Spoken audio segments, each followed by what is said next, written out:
पारी नगरा दूधिया थारो दूध ढूंढियो जावे। पारी नगरा दूधिया थारो दूध ढूंढियो जावे। सडवत आए तो कया तारी सारंगा आज रोती रोती जावे।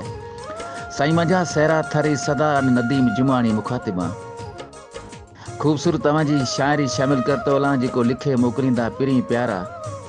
चेतन लाल वक्ताराम गोठ वेल सात सोलंगी वेल चूड़ियो मंदिर आन प्यारो दोस्त पोपट नंगर शहर अन पवन वीरावा।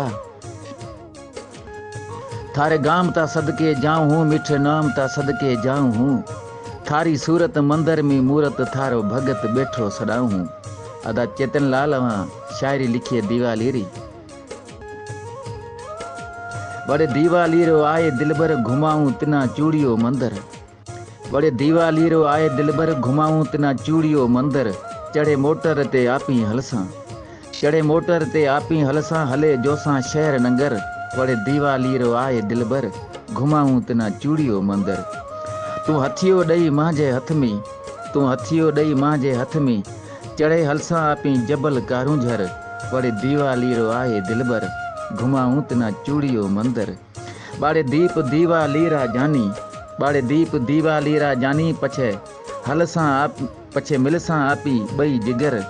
तू दीवालीरो आए दिलबर घुमाऊं तिना शहर नंगर। कह चेतन लाल वक्ताराम। कह चेतन लाल वक्ताराम तिना देखे ठरे पासे मांजो अंदर। बड़े दीवालीरो आए दिलबर। बड़े दीवालीरो आए दिलबर घुमाऊं तिना शहर नंगर। घुमाऊं तिना चूड़ियो मंदिर।